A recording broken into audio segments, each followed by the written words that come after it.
गोपाल पाठा और जुगल चंद्र घोष ने जब बंगाल में डायरेक्ट एक्शन का बदला लिया तो गांधी को मुसलमानों की चिंता सताने लगी। जब तक हिंदुओं पर अत्याचार हो रहा था तब तक गांधी जी कहीं दिखाई नहीं दिए। लेकिन जैसे ही गांधी को पता चला कि अब हिंदुओं ने बदला लेना शुरू कर दिया तो गांधी अहिंसा के पुजारी बनकर मैदान में कूद पड़े।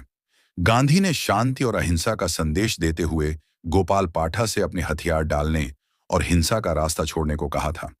गांधी जी का मानना था कि आत्मसमर्पण और क्षमा से ही दंगों को रोका जा सकता है। इतिहासकारों और उस समय के वृत्तांतों के अनुसार गोपाल पाठा ने गांधी की बात मानने से इनकार कर दिया था। उन्होंने गांधी जी से कहा था, गांधी जी, अगर कोई मेरी मां या बहन पर हमला करता है तो क्या मैं अहिंसा की बात करूं? मेरा धर्म मुझे अपनी और अपनों की रक्षा करने की अनुमति देता है। मैं हथियार तभी डालूंगा जब आप यह गारंटी दें कि दूसरी तरफ से कोई हमला नहीं होगा।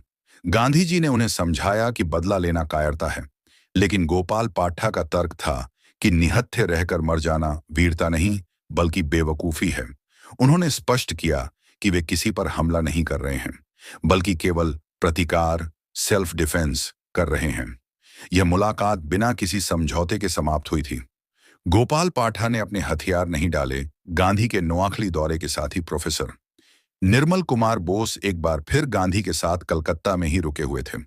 उन्होंने स्थानीय गैंगस्टरों से हथियार समर्पण करवाने की जिम्मेदारी ले रखी थी। निर्मल कुमार बोस ने इस सिलसिले में उस बाहुबली से संपर्क किया जिसने पिछले साल दंगों में हिंदुओं के रक्षक की भूमिका निभाई थी।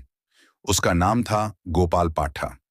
निर्मल कुमार बोस ने गोपाल पाठा से जब हथियार सरेंडर करने को कहा तो उसने साफ बोल दिया कि गांधी तब कहां थे जब डायरेक्ट एक्शन डे पर हिंदुओं को मारा जा रहा था।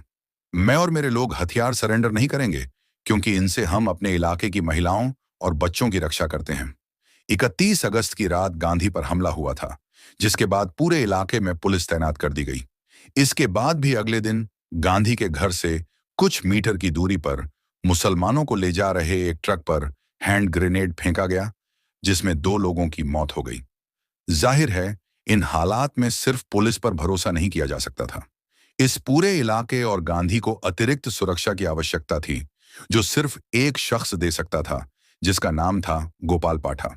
निर्मल कुमार बोस ने उसे मिलने बुलाया तो गोपाल ने साफ साफ कह दिया कि पहले आपको गांधी के कैंप के आसपास से पुलिस और सेना को हटना होगा।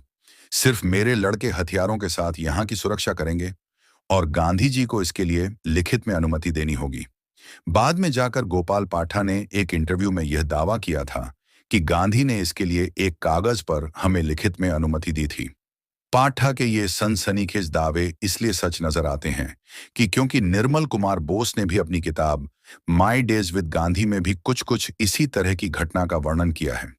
हालांकि उन्होंने गोपाल पाठा का नाम नहीं लिया है, लेकिन वह लिखते हैं, उन युवकों ने मुझसे कहा कि वह मुसलमानों से सुरक्षा करेंगे, लेकिन इसके लिए उन्हें रात में स्टेन गन का भी इस्तेमाल करना पड़ सकता है। उन्होंने अनुरोध किया कि गांधी जी पुलिस को यह सलाह दें कि वह बिना लाइसेंस के हथियार रखने वाले किसी व्यक्ति को गिरफ्तार न करे। मैंने उनकी मांग गांधी जी को बता दी। इस पर गांधी जी ने बेहद चौंकाने वाला उत्तर देते हुए कहा कि वह उन युवाओं के साथ हैं। इसका मतलब है कि अहिंसा के पुजारी गांधी को अपने कैंप और इलाके की सुरक्षा के लिए लिखित अनुमति देकर गोपाल पाठा की मदद लेनी पड़ी, वह भी हथियारों के साथ। मतलब अपनी सुरक्षा के लिए गांधी को अहिंसा याद नहीं आती थी। दोस्तों, ये बातें आपको तभी पता चलेंगी जब आप असली इतिहास को पढ़ेंगे, क्योंकि वामपंथी दलालों ने पूरे इतिहास में ही झोल कर दिया है।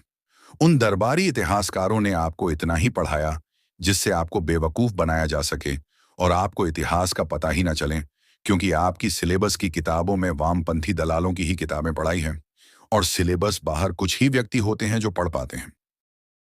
इसीलिए उदघोष ने ये मुहिम चलाई है कि हर सच को आपके सामने रखा जाएगा। लेकिन दोस्तों, इसमें आपको हमारा यानी कि उद्घोष का साथ देना होगा। आपको हर भारतवासी तक ये सच पहुंचाने में हमारी मदद करनी होगी। आप हमारी वीडियो को पूरे भारत में शेयर करके हर भारतवासी तक पहुंचाइए। YouTube पर जाकर आप उद्घोष चैनल को सब्सक्राइब कीजिए ताकि हर जगह हम हर भारतीय को सच्चाई बता सकें। क्योंकि YouTube पर ज्यादा लोगों तक नहीं पहुंच रही, इसलिए आप YouTube पर भी आइए और चैनल को सब्सक्राइब कीजिए। जय हिंद, भारत माता की जय।